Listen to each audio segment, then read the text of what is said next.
നസീർ. സത്യമാ കറുത്ത രാത്രികൾ. ഇത് മമ്മൂട്ടിയുടെ ആദ്യത്തെ സിനിമയാണ്. അനുഭവങ്ങൾ പാളിച്ചകൾ. മമ്മൂട്ടിയുടെ ആദ്യത്തെ സിനിമയാണ് അനുഭവങ്ങൾ പാളിച്ചകൾ.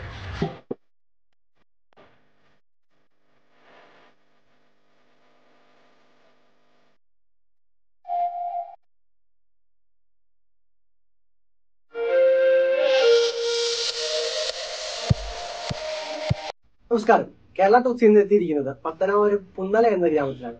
അപ്പോൾ നിങ്ങൾ കാണുമ്പോൾ തന്നെ അറിയാം, പഴയകാല നമ്മുടെ സ്മരണകൾ പണ്ട് ഒരു ഏകദേശം 90കളിൽ ഉള്ള ആൾക്കാർക്കറിയാം നമ്മുടെ CD-കൾ എത്രത്തോളം നമുക്ക് ആവശ്യഘടകമായിരുന്നു. ചലച്ചിത്രം കാണുവാൻ വേണ്ടി സിനിമാ കൊട്ടകയിൽ കാത്തുനിന്നും DVD പ്ലെയറുകളും മറ്റും ആശ്രയിക്കേണ്ടവരായിരുന്നു പണ്ട് കാലത്തെ ആൾക്കാർ. ഇപ്പോഴുള്ള ആളുകൾ ആശ്രയിക്കുന്നത് OTT പ്ലാറ്റ്ഫോമുകളെയാണ്. ആമസോൺ, നെറ്റ്ഫ്ലിക്സ്, സോണി പോലുള്ള കുത്തക ഭീമന്മാർ സിനിമകൾ മൊത്തമായി കാശ് കൊടുത്തെടുത്ത് അവർ അതിൽ റിലീസ് ചെയ്യുന്നു. നമ്മൾ അതിൽ പണമടച്ച് കാണുന്നു. പക്ഷേ പണ്ട് കാലങ്ങൾ അങ്ങനെയല്ലായിരുന്നു. ഇതുപോലുള്ള DVD, VCD പ്ലെയറുകളായിരുന്നു നമ്മൾ സിനിമ കണ്ടുവരുന്നത്. ഏകദേശം ഈ കടയിൽ 1960കളിൽ തൊട്ടുള്ള സിനിമകളുടെ CD-കൾ സൂക്ഷിച്ചിരിപ്പുണ്ട്. മോഹൻലാൽ, മമ്മൂട്ടി, പ്രേം നസീർ, മധു തുടങ്ങിയ നമ്മുടെ എക്കാലത്തെ മികച്ച നായകന്മാരുടെ പല പല പഴയ സിനിമകളുടെ CD-യും ഇവിടെ നമുക്ക് കാണാൻ പറ്റും. നമുക്ക് ഈ കടയിലെ ചേട്ടനോട് തന്നെ ഇതിന്റെ വിശേഷങ്ങൾ ചോദിച്ചറിയാം. നമസ്കാരം. നമ്മുടെ ഈ വ്യത്യസ്തമായ ചായക്കടയുടെയും CD കടയുടെയും ഉടമസ്ഥൻ നമ്മുടെ ചേട്ടനാണ്. നമുക്ക് ചേട്ടനോട് തന്നെ ഇതിന്റെ കൂടുതൽ വിശേഷങ്ങൾ ചോദിച്ചറിയാം. ചേട്ടാ നമസ്കാരം. എത്ര വർഷമായിട്ടാണ് ഈ കട ഇവിടെ തുടങ്ങിയിട്ടുള്ളത്? ഈ കട തുടങ്ങിയിട്ട് 20 വർഷത്തെ പാരമ്പര്യമുള്ള ഒരു കടയാണല്ലേ? ഇവിടെ ഏത് വർഷം മുതലുള്ള CD-കളാണ് ഇവിടെ ഉള്ളത്? ഈ 1957-60 മുതലുള്ള CD-കൾ. 1960 CD നമ്മളൊന്ന് കാണിക്കാമോ? ഈ സൈഡിലേക്ക് പ്രേം നസീർ. സത്യമാ കറുത്ത രാത്രികൾ. ഇത് മമ്മൂട്ടിയുടെ ആദ്യത്തെ സിനിമയാണ്. അനുഭവങ്ങൾ പാളിച്ചകൾ. മമ്മൂട്ടിയുടെ ആദ്യത്തെ സിനിമയാണ് അനുഭവങ്ങൾ പാളിച്ചകൾ. കൂട്ടുകുടുംബം, സത്യമാഷിന്റെ കൂട്ടുകുടുംബം, ദത്തുപുത്രൻ, അങ്ങനെ തുടങ്ങിയ എല്ലാ സിനിമകളും. എത്ര സിനിമകൾ ഇവിടെ, എത്ര സിനിമയുടെ CD-കളുണ്ട് മൊത്തത്തിൽ? ലിസ്റ്റുകളെല്ലാം ഞാൻ എഴുതിയിട്ടുണ്ട്. കംപ്ലീറ്റ് ലിസ്റ്റുകളൊക്കെ എഴുതി വെച്ചിട്ടുണ്ട്. ഒരു ബുക്കിനകത്ത് എഴുതി വെച്ചിട്ട് ഏതൊക്കെ സിനിമകളുണ്ട് എന്നുള്ളതിന്റെ രേഖകൾ ഞാൻ എഴുതി വെച്ചിട്ടുണ്ട്. പക്ഷേ ഈ കട തുടങ്ങുന്നതിന് മുമ്പ് ഇത് കുഞ്ഞാട് പോലെ എനിക്ക് ഈ CD-കൾ കാണുമ്പോഴായിരുന്നു. അതുകൊണ്ട് ഞാൻ ഈ കട തുടങ്ങുന്നതിന്റെ CD-കൾ വാങ്ങി വീഡിയോ ശേഖരിക്കുകയായിരുന്നു. അതുപോലെ ആഡിയോ കാസറ്റ് ഒരു 4 ആഡിയോ കാസറ്റ് വീട്ടിലുണ്ടായി കിടക്കുവാണ്. മിക്ക സ്ഥലമില്ലാത്തതുകൊണ്ട് കിടക്കുവാണ്. അതിന്റെ ഒരു പഴയ കുറച്ച് CD ആഡിയോ കാസറ്റുകളൊക്കെ താണ്ട് അവിടെ ഇരിപ്പുണ്ട്. പിന്നെ ആ തട്ടിന്റെ അടിയിലൊക്കെ വെച്ചിട്ടുണ്ട്. ഓക്കെ. പിന്നെ ഈ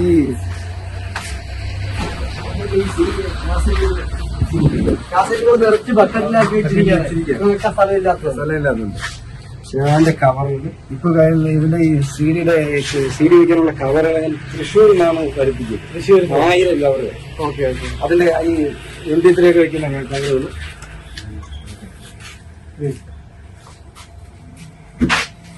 ഇത് ഇപ്പൊ തൃശ്ശൂരിൽ നിന്ന് ഒരു ചേട്ടൻ കൊണ്ടുവന്നതാണ് ഈ കവറുകൾ. CD വെക്കാനുള്ള കവറുകള് തൃശ്ശൂരിൽ നിന്ന് 1000 എണ്ണം വരുത്തിയാണ് നമ്മൾ കാണുന്നത്. കഴിഞ്ഞ ഓണത്തിന് കൂടുതൽ വേണ്ടി കൊണ്ടുവന്നതാണ്. ഇവിടുന്ന് ഏറ്റവും കൂടുതൽ ആൾക്കാർ വാങ്ങിപ്പോയിട്ടുള്ള സിനിമയാണെന്ന് പറഞ്ഞത്, സിനിമയുടെ കാസറ്റ് ആണെന്ന് പറഞ്ഞത്. പിന്നെ ഏറ്റവും കൂടുതൽ മമ്മൂട്ടിയുടെ കൂടെയൊക്കെയാണ് ഏറ്റവും കൂടുതൽ ഓട്ടം പോയി. ഇപ്പോഴും സിനിമ വിക്കത്തും കൊടുക്കുന്നില്ല. കൊടുക്കുന്ന സമയത്ത് ഏറ്റവും കൂടുതൽ ഓട്ടുള്ളത് പിന്നെ ന്യൂഡൽഹി, അതുപോലെ തന്നെ തനിയാവർത്തനം, പിന്നെ അങ്ങനെയുള്ള സിനിമ മോഹൻലാലിന്റെ പിന്നെ ദൃശ്യം. അതിനു മുമ്പ് മോഹൻലാലിന്റെ കുറെ പടങ്ങളുണ്ട്. എന്നാലും മമ്മൂട്ടിയും മോഹൻലാലിന്റെയാണ് മെയിനായിട്ട് പോയിക്കൊണ്ടിരിക്കുന്നത്. പിന്നെ വിജയുടെ സിനിമകൾ മൊത്തം. പിന്നെ ഞാൻ CD-കൾ കൊടുത്തിട്ട് ഏതാണ്ട് ഒരു 10 വർഷം കൊണ്ട് ഒരു CD വിക്കറ്റ് കൊടുക്കുന്നില്ല. വാടകയും കൊടുക്കത്തില്ല, വിക്കറ്റില്ല. അപ്പൊ ഞാൻ ഇങ്ങനെ ശേഖരിച്ചിരിക്കും. കാര്യം എന്ന് വെച്ചാൽ ഇതിപ്പോ കിട്ടാനില്ല. അതുകൊണ്ട് നമ്മളൊരു പിന്നെ ഒരു ഇതായിട്ട് ഇങ്ങനെ വെച്ചിരിക്കുകയാണ്. കാഴ്ച വസ്തു എന്നുള്ള രീതിയിൽ നമ്മളിങ്ങനെ സൂക്ഷിച്ചു വെച്ചിരിക്കുകയാണ്. മറ്റൊരിടത്തൊന്നും കാണാൻ കഴിയത്തില്ല.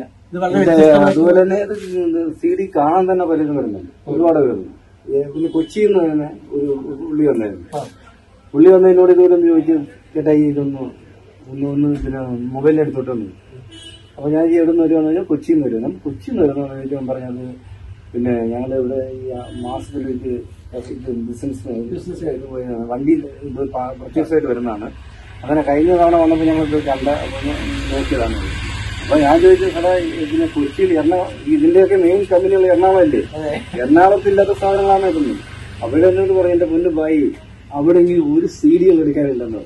അപ്പൊ അത്ര ഇതായി ഒരെണ്ണം ഒരു കമ്പനി ആവട്ടെ ഇല്ല, ഒരു സീഡികളാകത്തില്ല.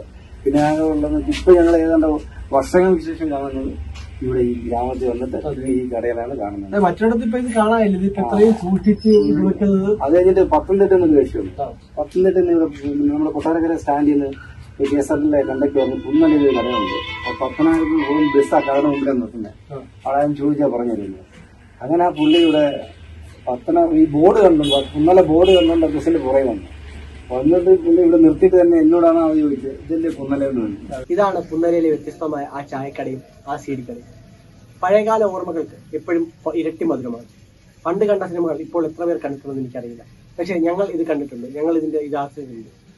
പുതിയ ജനറേഷൻ എന്ന് പറയുന്നവർക്ക് ഞാൻ പറയുകയാണ്, നിങ്ങളിവിടെ വരൂ, ഈ സീഡികൾ കാണൂ. നിങ്ങൾ കാണില്ലാത്ത പുതിയൊരു അനുഭവമായിരിക്കും നിങ്ങൾക്ക് വേണ്ടി വരുന്നത്. ഇവിടുത്തെ നമുക്ക് നല്ല ചായയും കുടിക്കാം, പഴയകാല ഓർമ്മകൾ നിങ്ങൾക്ക് കാണുകയും ചെയ്യാം. നന്ദി. ക്യാമറമാൻ പ്രീതിയോടൊപ്പം അമൽ MS, കേരള ടോക്സ്.